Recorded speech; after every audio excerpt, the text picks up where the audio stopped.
day for you. So, just getting all that together, we're going to have people with a lot of questions for you. So, I know you got a presentation ready to go, but one of the first things that I wanted to ask you before we get into this, just for a general override, Scott, is I know you've been on the hoot with a lot of clients over the last couple of days, and I guess the question that I'd have for you is what are they asking you over there right now? What are their concerns, and what's kind of the thought process going back behind some of the big money?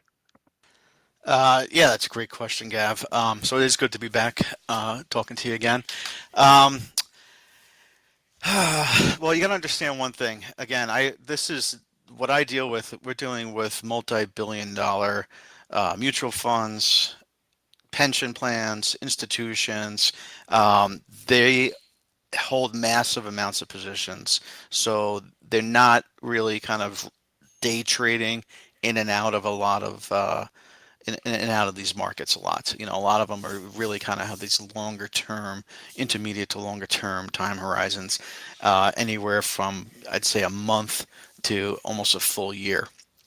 So that you're definitely going to see a little bit more of a different perspective here. The other thing too that's pretty shocking to me is that a lot of these funds, according to their bylaws, they can't just go to cash like a normal retailer trader can do, which of course is a huge advantage. For smaller accounts, they can only usually go up to like a certain amount of their portfolio, somewhere around like probably like 7% cash. If they're lucky, they get to go to 10% cash. So they really have to be fully invested in something almost all the time.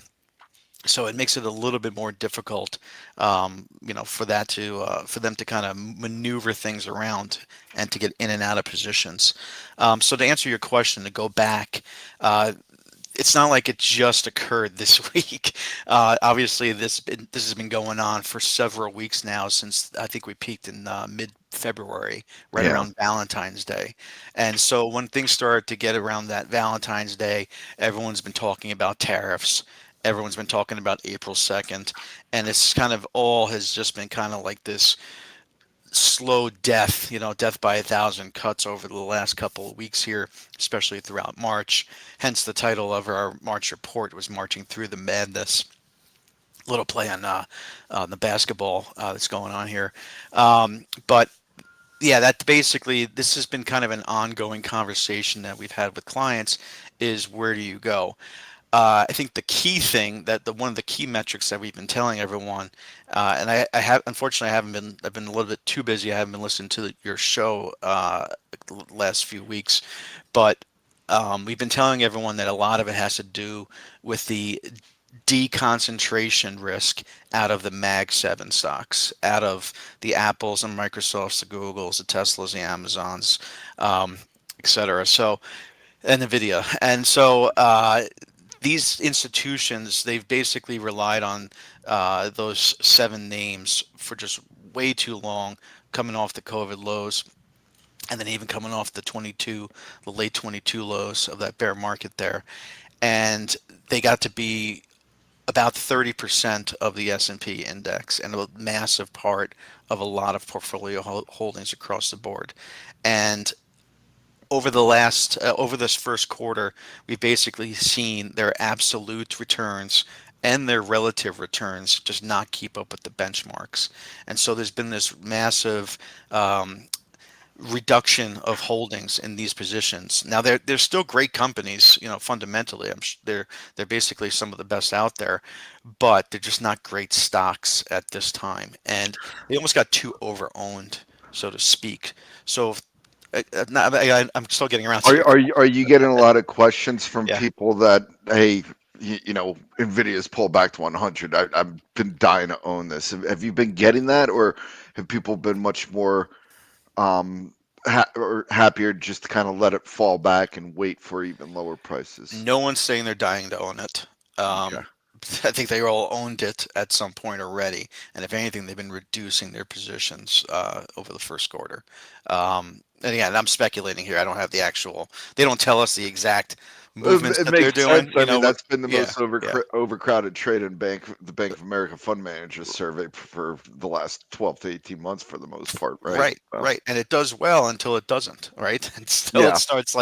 Until it starts breaking below those 50-day moving averages and starts breaking key support levels, and then it just doesn't seem to come back on the up days or the up weeks. It just seems to be a laggard, and so that's really kind of the mantra that's been going on here. So we can make the assumption, because they're not telling us, what their real hand is, but we can make the assumption that they are reducing their positions or their exposure to these names and then moving or rotating down cap into something better.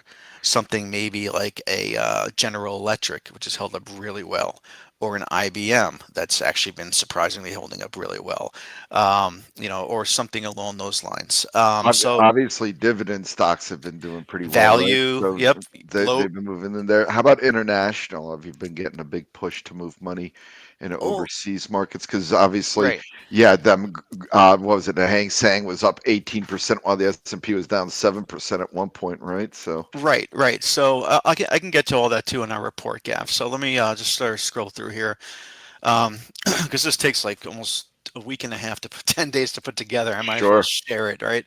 Yeah, yeah, Um, no, interested to see it. So Right. So I'll just skip through the main thing here. So our main premise going into April was that the longer term uptrends were still relatively intact here in the market. So now we are obviously things have changed a little bit slightly here over the last 24 hours, but generally speaking, the S&P above that 5,500 level is still maintaining what we think is a 5-year uptrend. And according to our research, this is actually year three of a bull market because we did fall over 20% in 2022. And according to our research, 2023 was year one, 2024 was year two, and year three is actually tends to be this consolidation year. So going into this year, we kind of had this uh, feeling that it was going to be sort of this choppy, sort of corrective sort of phase going on.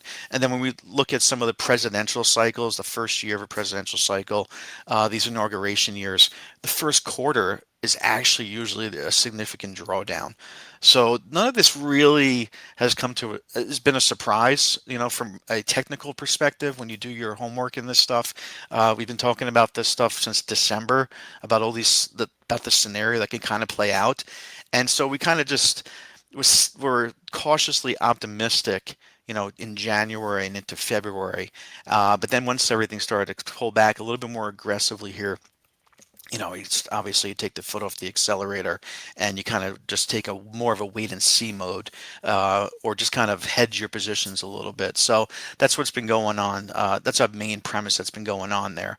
Now, the second chart here down here, this is just kind of showing how the Mag 7 has basically become the lag 7. And, this has been going on since year to date. The Mag 7 is clearly underperforming. It's this orange line here, whereas the S&P X the Mag 7 is actually outperforming, or at least as of the end of March. So again, this kind of fits into that whole uh, evidence that this market has really been sort of reducing its concentration risk inside the Mag 7 and going elsewhere. Now, a couple other studies that we just quickly did too, and again, I'll circle around to your questions, Gab, in a second. Feel free to jump in anywhere on what I'm currently talking about. But one of the yeah, things we I do look, have yeah, one quick question for you. yeah, So you're talking about year three in a bull market, right? yeah, Um, Technically, the Russell just went into a bear market, right? It's down 21% now. correct, correct. So, y- for just putting this together, I assume that that's just kind of you need all four to go before you would say that we're in a bear market.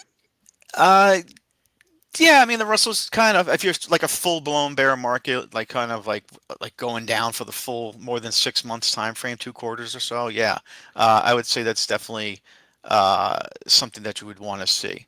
But I would point out too that if we look at the Russell here, and this is a separate chart that I have on a different report that we did just get the death cross in the Russell about a week ago, and we've back tested this, and historically it's like 67% of the time that the Russell death cross actually does not lead to a further decline or further bear market. It actually results in a sideways trading range over the next couple weeks, and then it actually is trading higher back above the 200-day moving average about 13 weeks. So you're talking about maybe a quarter out or whatnot. So it doesn't mean there's not going to be any sort of short-term pain here, which is clearly what's going on.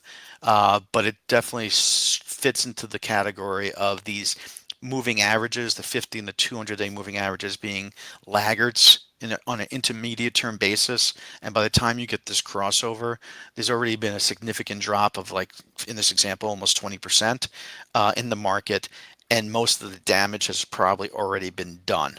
Now, What's the significance of that 2023 support line?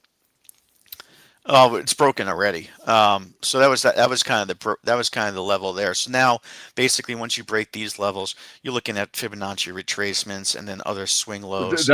That's what I guess I'm Yeah, asking is yeah. was that a Fibonacci level then, the No, 2023? it could. It looks like it was the 50%. I don't have it. Have it on my other charts. You know, we Okay. try to keep the charts a little clean and not too many lines on them. But this looks like it was about a 50% retracement off that leg higher. You did have it from a prior breakout point that it was chopping around the 2000 area. But right now we're clearly getting like momentum RSI sinking down towards those oversold levels in the market here with the price action. Where are we right now? Probably somewhere around 1900, give or Yeah, take. 1943. Right. So we're just getting to these kind of oversold extremes in the market here, and ahead of earnings season too, nonetheless, which is starting up in about a week or so. So it's just kind of this uh, changing of the guard, washing out positions, resetting everything, kind of mentality going on there from our perspective. Now, if we move on to this study here, this is interesting. So the decline from the February high down to the March 13th low, that was the sixth fastest 10% decline post World War II in the S&P. And when we look back and see these days of 10% declines, 10 to 20% declines, which is essentially a correction in the market, not a bear market, but just a correction. Um, how long does the recovery take? And what we notice is that the faster the declines, you usually will get a pretty quick and swift recovery. So we were about 22 days off the February high, and if we just extrapolate the recovery, it's about 50 days after you start breaking down. So 50 days from the March 13th low, that comes out to be right around the end of May. So there's a possibility by the end of May we could be back up to those February highs. Well, If you think about things I because of would that V bottom sort of move there. I do think one of the interesting aspects of this is the fastest one, Scott, would have been January 26, 2018 through February 8th, 2018, right? And that was Right. the first round of trade wars. If I recall, right around the 26th would have been when Mnuchin said the comment about the dollar, no longer looking for a strong dollar that Mm, led to that decline. So, right. are you using that as a strong correlation or not so much? Yeah, it's definitely one of the fastest, like you said. But yeah, we're definitely looking at that as well as anything. I think the median we said was 88 down here. So anything below 88, we kind of took a look at all of that in general to try to figure out where we're going to lie. So, but it's somewhere if we do the math here on the ones that are basically less than 88, the average comes out to be about 70 days from the time of the low there, which again, like I said, somewhere by the end of May, which basically means you're wrapping up earnings season. And that's the recovery. So that's pretty interesting. So from that perspective, it does mean that we're getting sort of a washout sort of move here, which means that we can basically start stabilizing at some sort of level down here, and then maybe continue higher over the course of the next 2 months, and grind. It would be probably a slow, steady grind throughout earnings season. But that basically is the way. Another thing we noticed too, we just basically did a study of all the stocks above a $5 billion market cap and how many of them had fallen more than 20% off their 52-week highs. And what we discovered was that more than a third of them are basically have already fallen more than 20% or gone into a bear market. Now, this is before yesterday. This report actually came out March 26th, so just over a week ago. So our question really is how much more downside is there going to be in this market? If a week ago, over a third of stocks in the market were already down more than 20%, and now they're getting absolutely crushed again today, how much more downside is there really going to be? Are we really going to go into a full-blown sort of bear market that's going to last a long time? And we just don't see it at this point in time occurring. Another great study that we did, because this comes up a lot, is everyone's always asking, what stocks should we be in then? And so we look back and the stocks that basically got hit the hardest during that off the February highs to the March 13th low, and then we looked at the ones that rebounded from the March 13th low a week later. And we came up with this list here.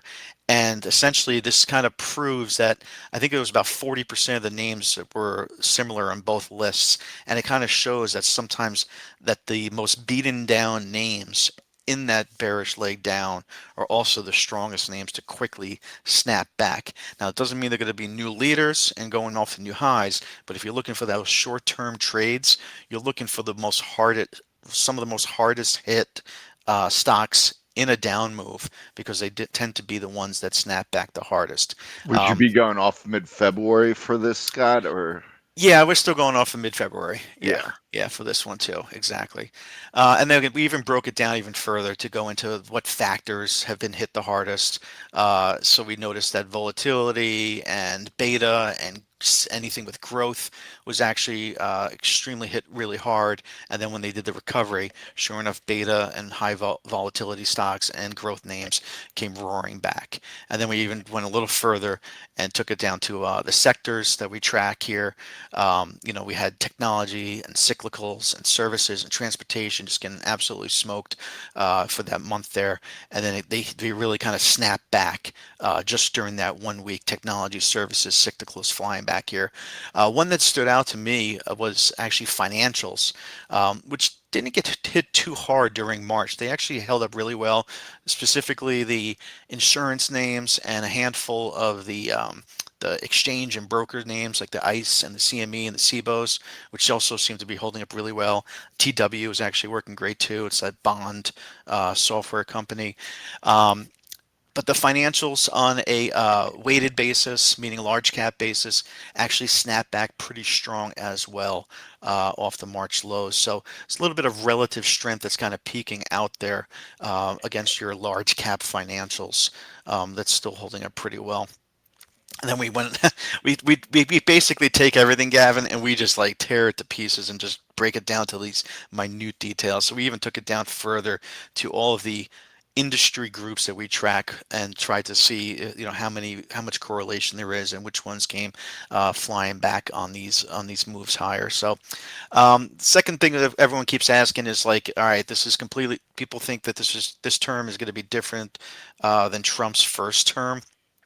And when we compared the first year returns of the S&P, which is the top screen here, with the dollar and then with the 10-year yield, what we notice is that it's really kind of on par with the exact first quarter of Trump's first year of his first term. And so things were a little rocky at first, and then they started to pick up somewhere around mid-year. Now the dollar continued going weaker, continued going lower during Trump's first year, and that seems to be a theme that he's interested in. He's also interested in keeping rates lower, and we did see rates continue lower for the first 9 months of that year, and we are seeing rates also continue lower. So it's kind of the same sort of Trump one is still kind of, it's the same, it's reflecting the same stuff we see here. And now hopefully we get some sort of better activity in equities where they did fairly well during his first term, despite a lot of skepticism as him being president. It feels like that skepticism is again back here again from a sentiment viewpoint.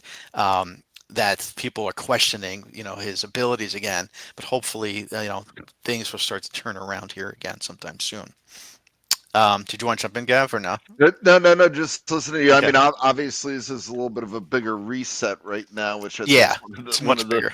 big questions people have in Yeah. terms of, he's trying to undo 40, 50 years of Yeah. global economic expansion in Yeah. the course of 3, 4 months. So I think that's probably one of the bigger differences I would say between 2017 to 2025. Right, right, for sure. I'm not, again, I can't deny the facts on that. So, but again, looking at everything from a technical perspective, this is what we're viewing, Yeah. similarity wise. Another thing, like I said earlier, and I think I've highlighted this in the past, was during an inauguration year. This is the trading weeks. Your first 12 weeks, which we just basically wrapped up here, usually get the initial honeymoon phase, the first few weeks of January, February, and then you pull back, during that March timeframe. So again, it's not a an exact correlation, but it does rhyme with what's been going on here, where we kind of had a little bit of strength here in January and February, and we're getting this pullback here, the 8th to 12th weeks in the market. Now we do suspect that going into this second quarter, that we're going to see some sort of rally going on here. And again, going back to the swift recoveries that I just showed in our study, you know, I don't think we're going to be rip roaring to new highs, well over 6,000, but I do think we're going to be on some sort of gradual path back to these higher levels where we're going to see some strength come back into the market during Q2. And then there's got probably going to be some sort of summer correction in Q3, and then hopefully there's something, some strength that goes on to year end further down the road. This can be defined also as short-term pain for those long-term gains with the tariffs and everything that's going on out there. So it's kind of our viewpoint there. And then the last point we would make here with this chart is also that in the past, since 1981, we have seen small caps outperform large caps. Now that's not the case going on right now, and we're hoping that there might be something going on here with rates coming back down a little bit more, the dollar coming back down more, perhaps a little bit more. Production and services and industrial manufacturing coming back home, uh, that maybe there could be a little bit of strength that perks up in small caps. So it's something we're watching out for. It's not happening yet, but we are clearly looking for this relationship of small caps outperforming to develop somewhere around this end of the second quarter, mid-year. So you're still in that camp then, Yeah, yes? yeah, yeah. We're sticking with that camp for sure. And again, a lot of it has to do too, if you think about it, Gav, is the unwinding of the Mag 7. They're so concentrated in the S&P that if they continue to unwind, they're going to basically weigh on the S&P itself and weigh on the Nasdaq. Right, And where that you could be in a money's situation where breadth actually looks great and the indices are going down, right? correct, correct. And that's basically, and I think that's already what we were arguing was happening prior to this March correction was the money was coming out of the mega caps and going down cap into the IBMs, into the triple M's, into the Deers, into the General Electrics, and into other growth names in this market. And then again, anybody who was playing more defense was going a little bit more into the staples, the insurance names, and gold stocks, etc. So again, it was just going elsewhere. Utilities, some REITs. There's just other pockets of strength out there. Where the market's rotating, so we do think that there is a possibility that the S&P basically goes sideways and chops around for maybe several months, going throughout most of the year, and we do think that opportunity is for mid caps and small caps to outperform is really going to be there. So again, just something to keep your eye on. Um, Sentiment, again, we know it's been trashed. I Yeah. mean, I know you guys talk about this a lot too. I don't know if you still have your flow show We going on. haven't done that in a few months, Okay. Well, I'm but sure. but still talk about obviously the Yeah. AAII this morning. We're talking about that. It Yeah. was third highest on record. Yeah. 61 on the Bears, I think it was. 61.9, the highest since it was 70 back in March 2009, which is obviously notable as a bottom, right? So Yeah. that Yeah. that that definitely garnered some attention. Right, and so again we looked at this too for this study. We looked at the bull bear spread. We actually, just look at the difference here. It actually hit -40 back on March 13th, which was a pretty rare occasion as well. The spread between the bull and the bearishness on the sentiment survey. And again, it goes back to basically the bottoms of 2022. The one of them being the summer, and the following subsequent one being around October, and then it goes all the way back to the Great Financial Crisis. It was the last time that had occurred. So it's clearly this extreme. And then we even tested it to see how many times has this occurred since 1987. There've been 12 times this has occurred when the bull bear spread got greater than 40%. Um, Again, the first week returns probably nothing great. Again, usually this is a lagging sort of indicator. The market's kind of pricing things out. That it's not an exact timing indicator. It kind of is more of a generalization. But once you start going out 4, 8, 13, 26, 52 weeks, you can see the positivity rate is over 70% during that time frame, and the market starts to show incremental returns in the S&P during that time frame for a recovery. And so we're at those extremes. We were at these extremes last week, and today's movement and today's activity is really just kind of that extra flush that's really just kind of it's really kind of People that. finally throwing in the towels, basically. Exactly, it's the baby in the bathwater, right? This is what we Yeah. said, or the kitchen sink, any witty pun that you want to use here. I mean, it's just clearly happening, and we do think that this is as the difficult part is, and we know this as traders, is it's very volatile, and the bottoms is not it's not so clear cut. Your technical analysis, you can identify a support level, but they're basically going to go through that 1, 2, 3%, maybe even 4 or 5%, and then they're going to reverse it on you. And it's going to be very difficult from a intraday perspective, even maybe over a course of 2 or 3 days, for it to actually find its footing around a key level. And then, but it will eventually, and then it's going to wind up coming, reversing pretty hard and coming back. And so that's kind of you have to almost. I've always said too. I use the VIX as a money management tool. I know a lot of people look at it as a fear tool. For me, it was a money management tool. When you're above 20, I would reduce my size. When you're above 30, I was trading a lot smaller. And again, that just fit my approach, of trading. Now I know other people are different. I know Chart Trader, he's one of those, when he sees the VIX spike really high, he knows that he's got an opportunity to make a ton of money. So he's going to go in with that larger size, but have a really tight stop and ready to take his losses, a calculated loss on that move. And he's willing to take a few shots at that during the high volatility time with a very large position size, knowing he's going to get caught up, maybe 2 or 3 times trying to find the move, but when he hits it, it's going to just make up for the losses. For me, that doesn't work with my psyche when I trade. It never did. So I always tended to just kind of pull back on the reins a little bit, especially since I was more of a swing trader, and I kind of just reduced my positions and participated in the market with slower positions, maybe a few hedges, and then kind of hung around until finally the market found its footing, and then I would slowly try to add to those positions on the way back up when I felt like the coast was clear. So looking at the market going now, finally, I circle around, Gavin, back to your foreign questions here. The foreign markets, they've actually been outperforming since the beginning of the year.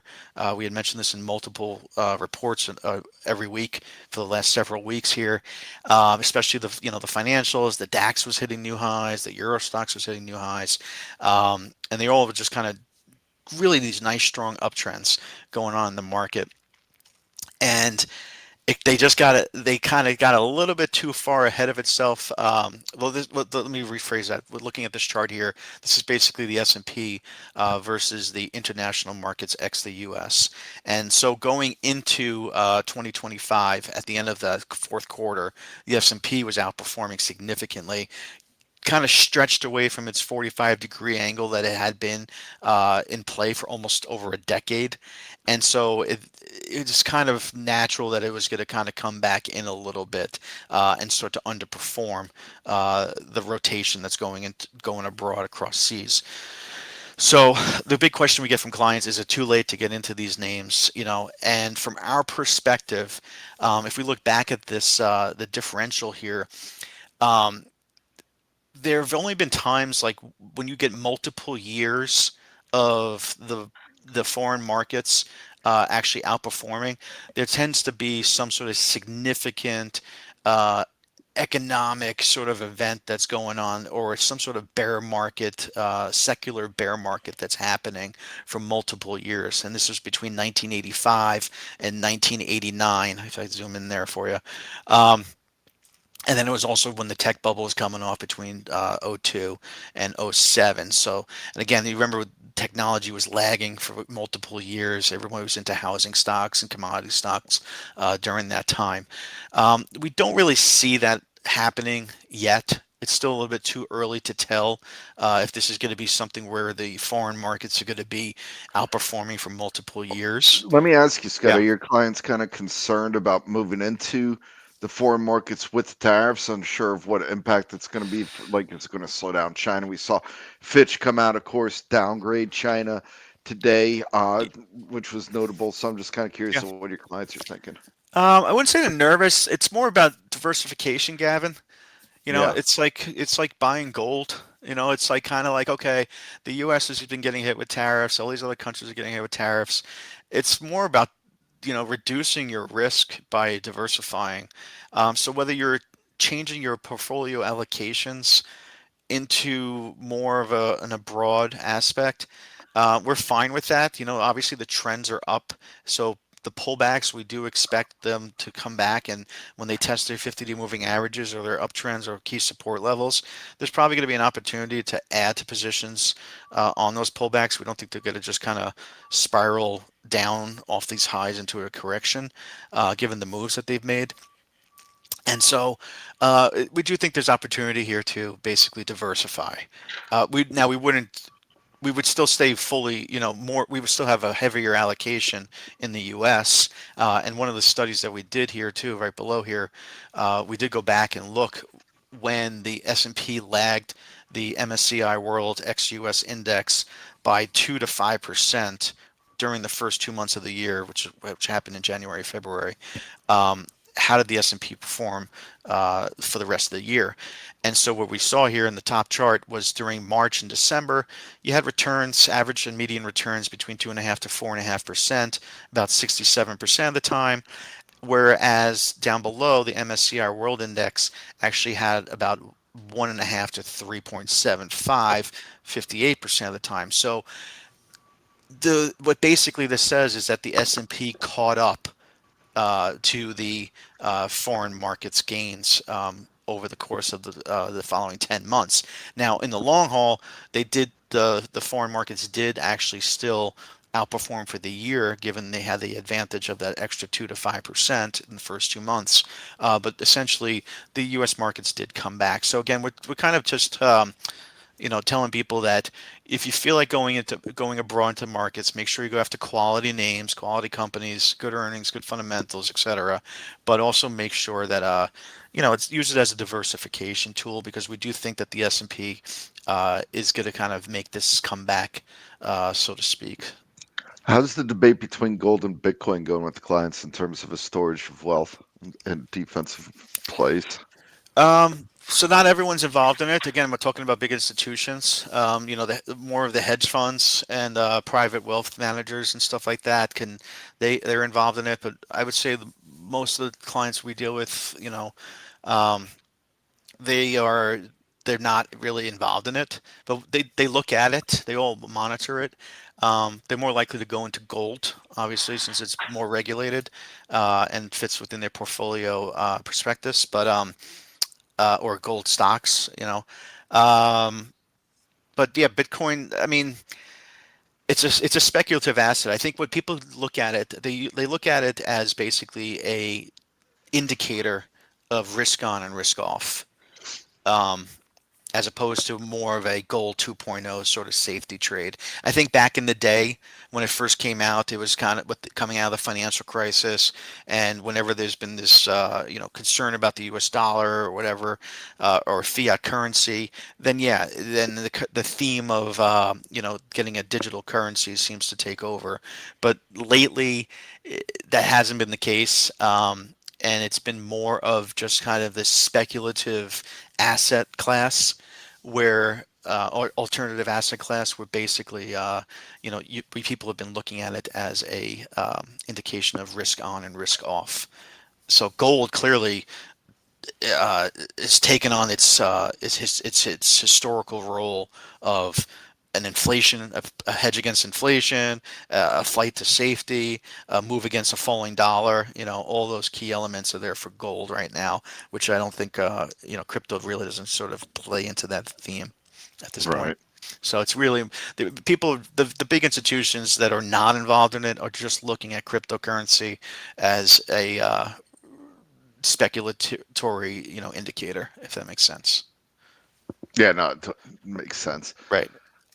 The VIX, again, we've done studies on the VIX, obviously. Did they get above 30 today? I didn't I check don't it think it out got yet. above 30, but we had Did a it big spike? piece.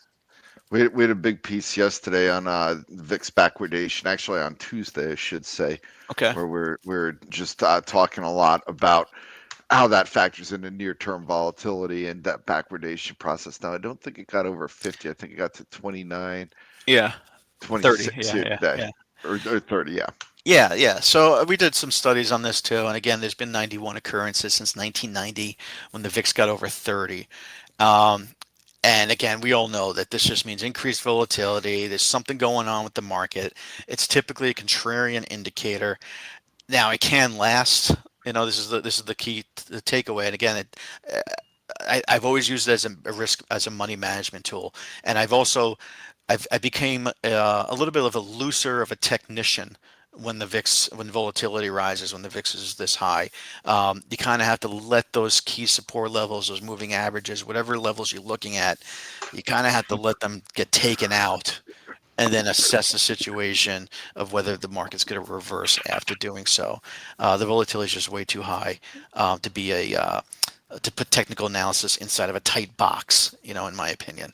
And then, but the overall takeaway though is that the volatility will eventually die down as it historically does, and weeks forward, months forward, you usually get a decent recovery in the S&P here.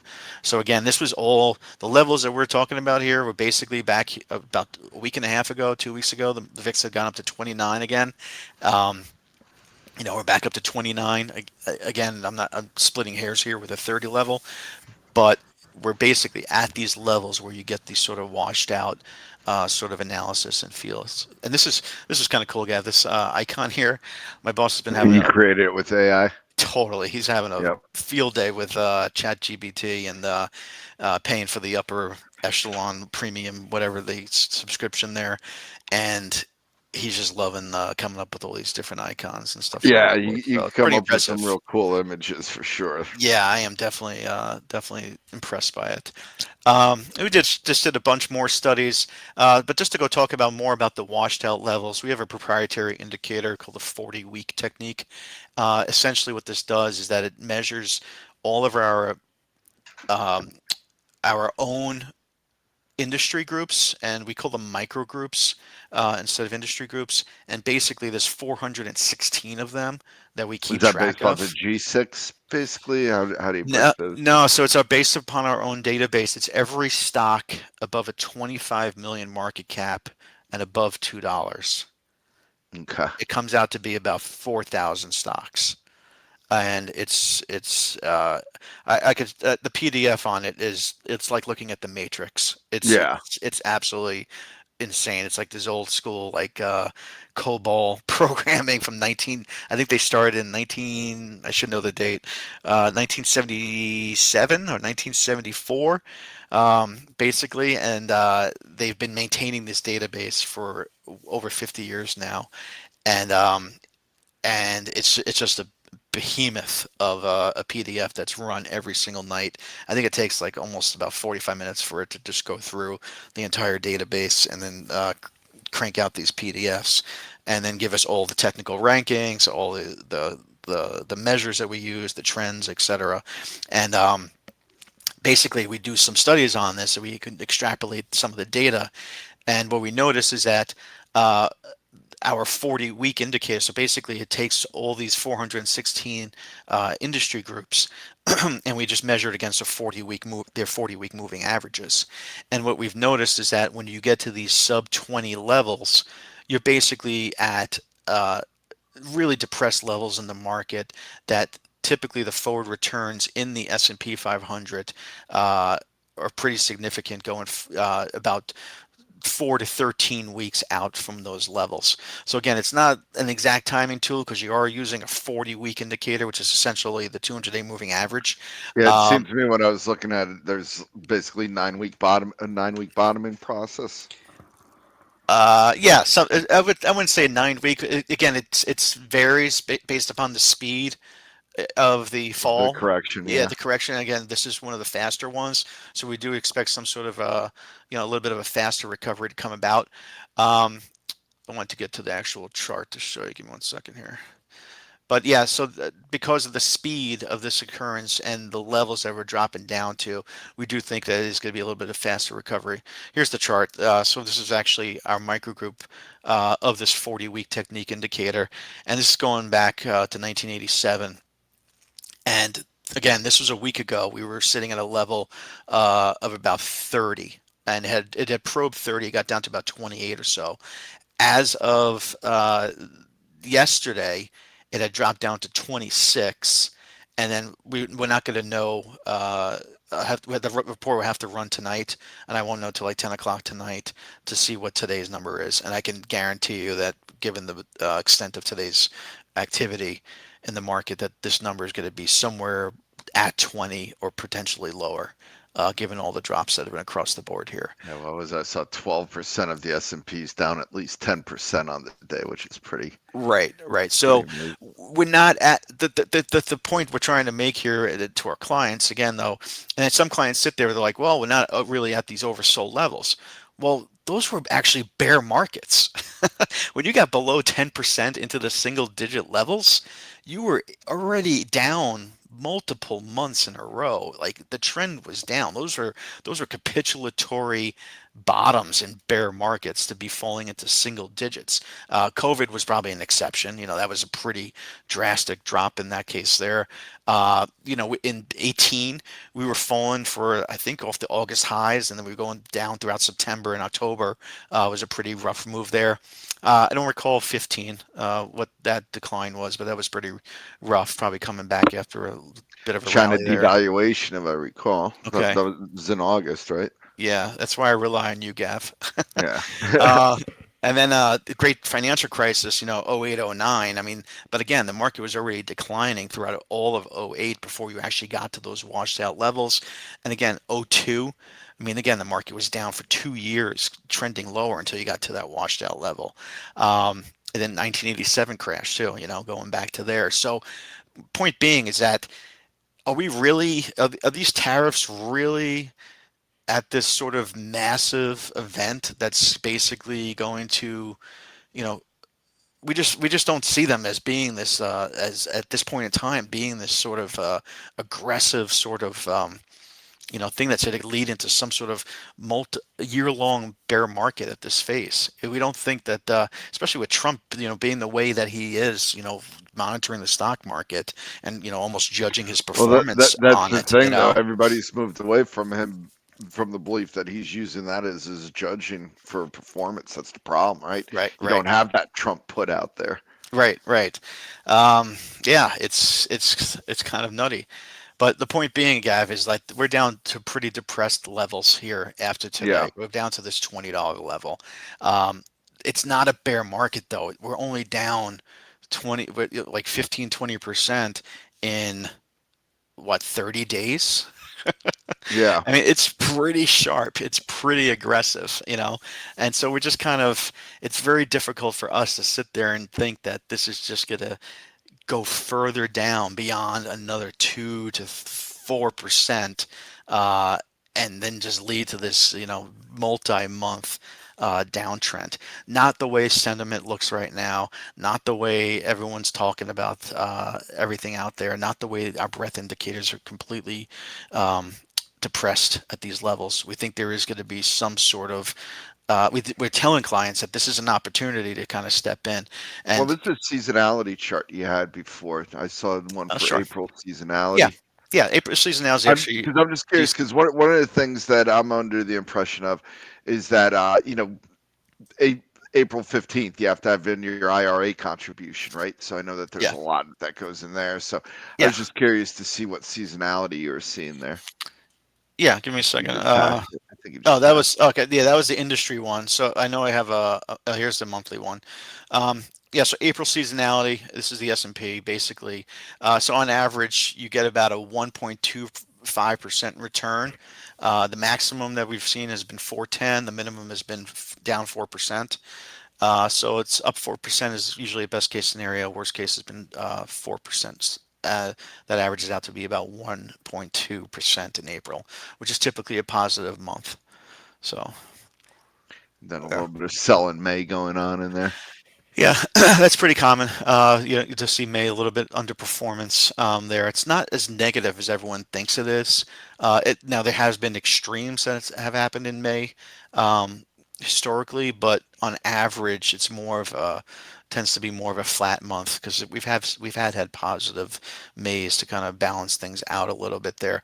One of the worst months is actually September. Right. Really, usually coming off the August level and going into that third quarter there, right around that September October timeframe. Is usually that washout period. From a sector perspective, April usually tend to see energy stocks outperform, healthcare stocks tend to underperform. And healthcare, again, you have to kind of dig deeper into a lot of these sectors. Healthcare biotech breaking down to 52-week lows looks absolutely awful, but then you can flip it around and look at some of the uh, larger cap names like a COR, an Abbott Labs, Gilead, Vertex looks good. Some of these Boston Scientific, you have some of these medical devices stocks that looking pretty good there. I think today we're actually seeing a little bit of a comeback in United Healthcare and some of these other healthcare providers. The IHF ETF, I saw that was doing pretty well. I think that was breaking out back Yeah, above its UNH 200 is day. up 4.3% today. Yeah, check out the IHF Indigo Harry Frank ETF. That one's breaking out of a pretty tight consolidation. It held up really great here during the March timeframe. Great relative strength there, and now it's breaking out above that 200-day moving average. So, yeah, definitely seeing a little bit of a move going back into this ELV. Elevance Health is another Yeah. name that's been doing well. So, yeah, there's definitely opportunities there. But then, like I said, you look at biotech, XBI, and it's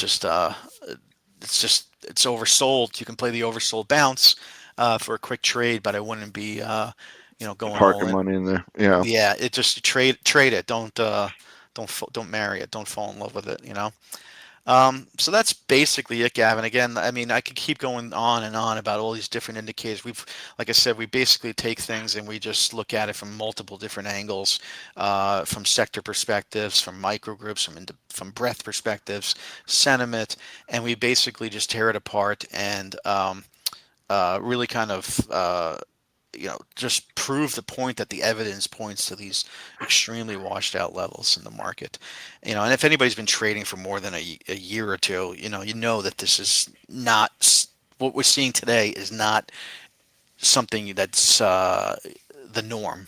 It's not something that we're probably going to see for weeks on end. Especially with earnings season. You have unemployment tomorrow, data tomorrow. You're just not going to see it going into earnings season. There's going to be this sort of dust settling sort of vibe going on here, and we do think that there's going to be sort of this changing of the guard away from the Mag 7. Again, it doesn't mean you can't trade the Mag 7. If there's an opportunity here to play, something on a rebound, trading's fine. But again, we don't think institutions are going to outperform the benchmark if they dive back into the Mag 7 stocks. We think that they're better off going further down cap into these other areas of the market. It's like these pockets of strength in the market, especially if they're showing, you know, fact good quality factors like revenue growth, um, etc. So, and seasonality again, like I said, yeah, we just break it down even further going into what industry groups outperform in April. Obviously, there's been some aerospace and defense names doing really well from Raytheon. RTX has been holding up. HWM was a name that's actually also holding up. And again, these are all further down cap. These are like 51 Have you billion. come across HII in your travels, Scott? I did actually, Gavin. Um, this is your name, I remember. Is this the one that does Or shipbuilders, which has been one of the right. emphasis of the Trump administration. So, Yeah. um, just a name that's been holding up well that kind of fits the bill for some of the other names that you're talking about. Again, great looking stock. You could clearly see that there where the resistance levels coming into play there from that gap all the way back from October, coming down. Also the 200-day moving average. You'd be a little early to buy it. So again, money management is key in this environment. You always, if you like the company, you like the name, you usually get a starter position, and then you add to it on the confirmation of going through resistance, and hopefully you capture the beginning of an uptrend to capitalize and make money on. But for if you or you just kind of if you're really savvy with options, you can basically sell a put or do some other strategy to kind of collect the income before you initiate a trade in it. But overall, yeah, that's definitely a name that's stabilizing, really tight range, holding up well, seems to be not affected by the market. It's in a space that sector that does typically have good seasonality, so it's a name that it's a lower cap name that you should want to keep on your radar. And yeah, that's a good way of approaching it. So I think that's about it, Gav. Unless you got some other Yeah, questions for me. I mean, uh, let's let me see if I got one more. Let me see if I could bring that back up. yeah, no, I mean you've pretty much answered most of my questions. A lot of good reports in here. That show that bottoming process kind of getting in Right. underway, right? And Yeah. oversold, the potential for an oversold bounce. So I'll just be kind of curious to see how stocks react to earnings news coming out over the next couple of weeks. If we get a couple of poor reports and the stock just holds up and starts moving higher, that for Yeah. me would be a confirmation. Obviously, we're getting a little closer to that period. So Right. are you looking? I know your team's on the technical side, but the fundamental folks over on the Piper Sandler end, are they looking for anything in particular this earnings season? Uh, I haven't heard anything of that sorts. There's been obviously there's been a handful of S&P companies that have revised their revised downward already.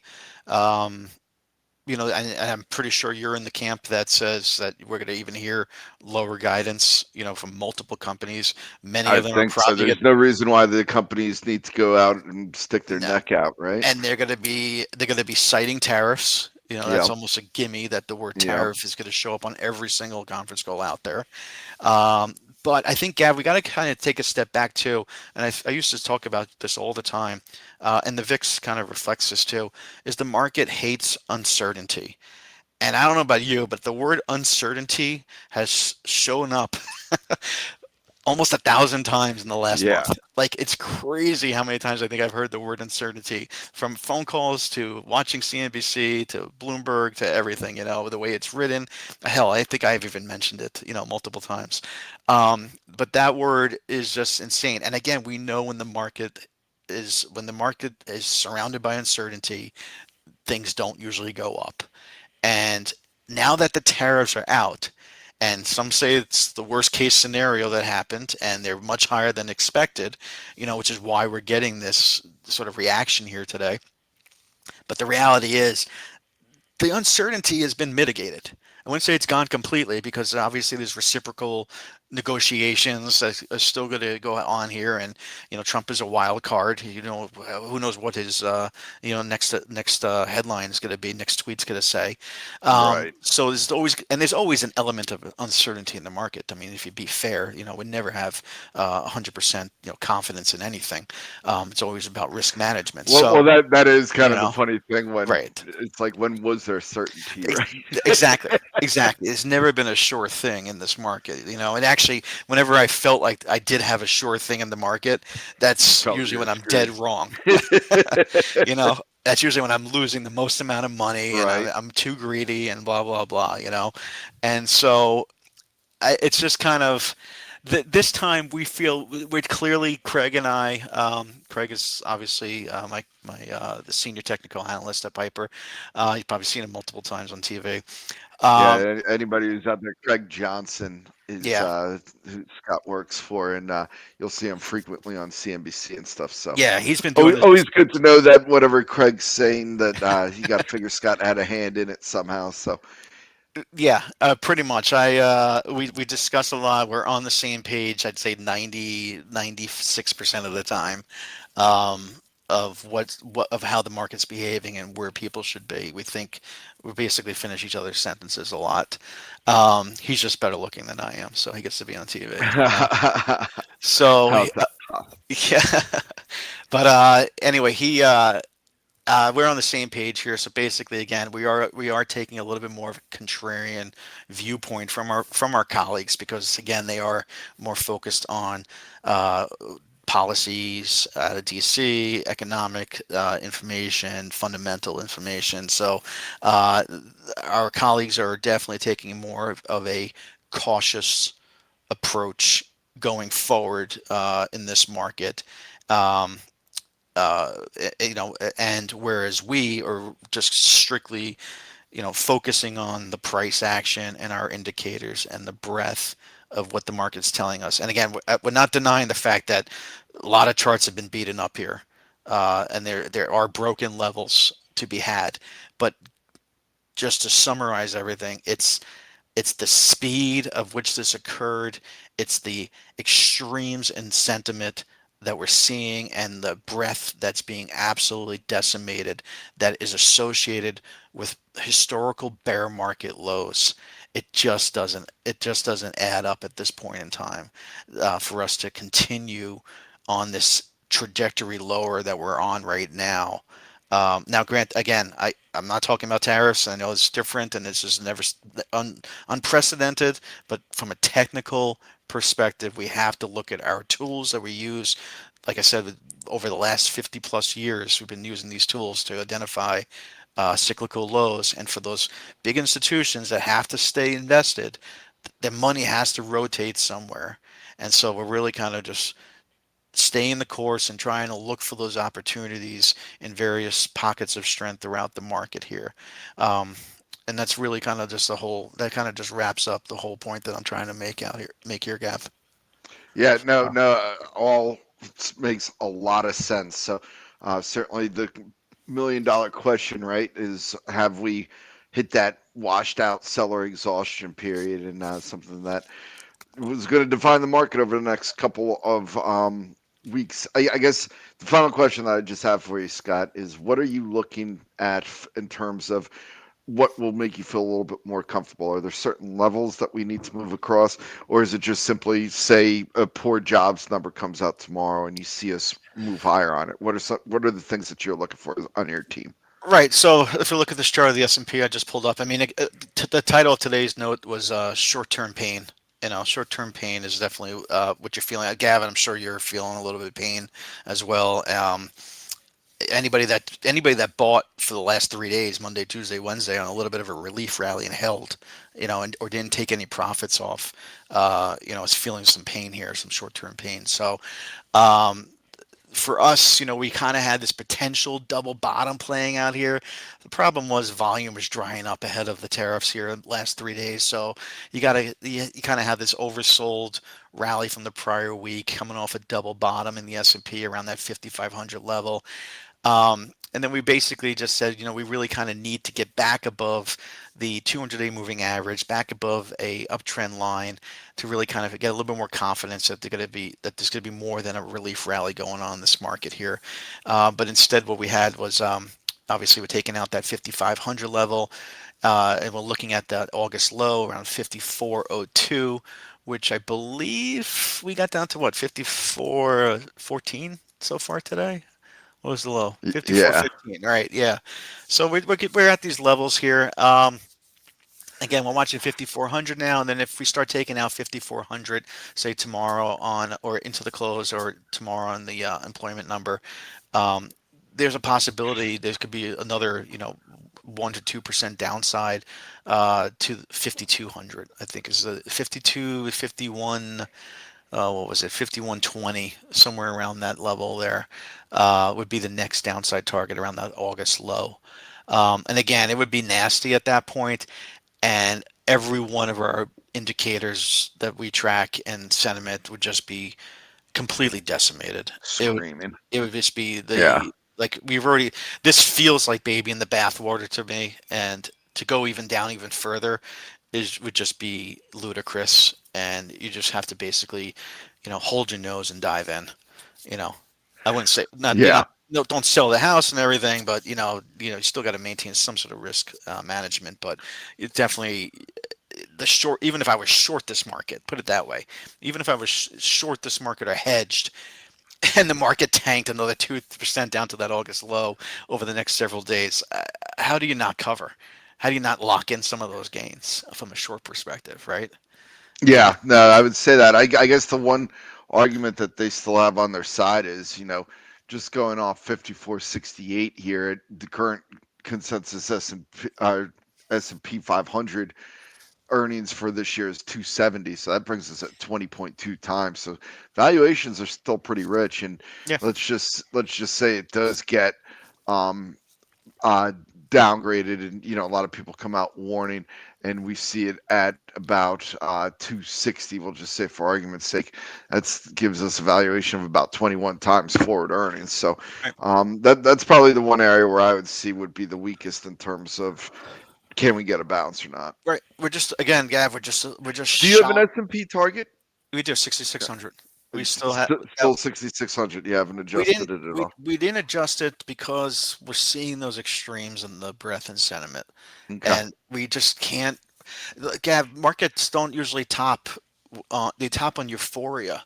They don't top on everyone being negative on the economy and Right. everyone being negative. So it's just not adding up according to what historically has developed. Now, again, it's possible everyone can be wrong. It's a possibility we can be wrong, but right now we don't think is the time to be. You know, if you're cutting positions now, you're late.